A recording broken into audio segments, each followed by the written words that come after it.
Using the internet to build communities has gotten a bit of a bad rap. In the 90s, when the internet was first invented, some people thought it would make our communities radically more egalitarian and democratic. Instead, we got YouTube comments.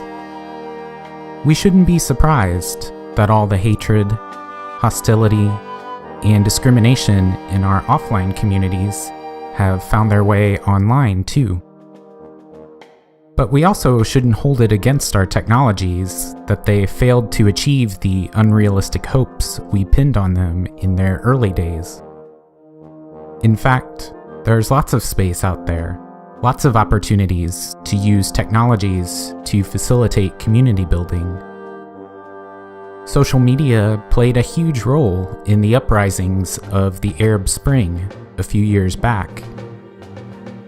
It's being used right now to coordinate political resistance to Donald Trump's policies. It's being used to connect people all over the world who couldn't possibly be connected otherwise. The internet isn't some newfangled mystery anymore. By now, we know its capabilities. We know how it can be helpful and how it can be harmful.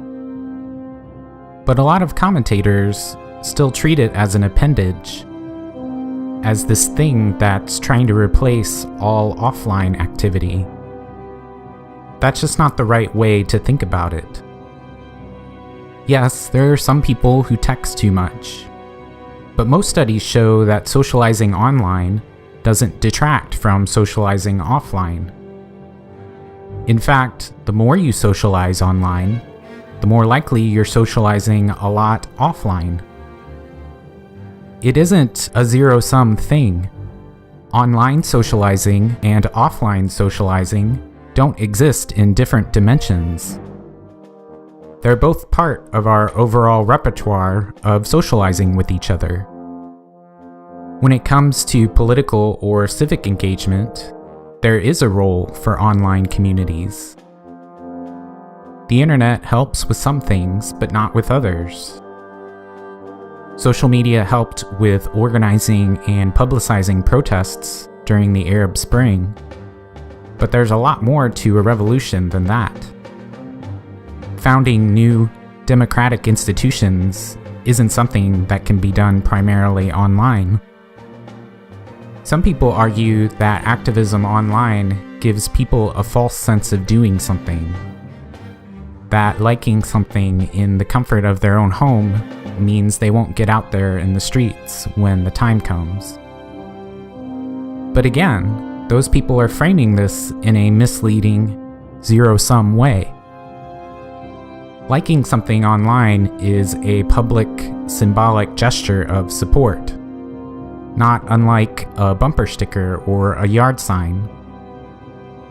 Nobody would try to build a whole social movement only around bumper stickers and yard signs. Nobody accuses people who have bumper stickers or yard signs of slacktivism.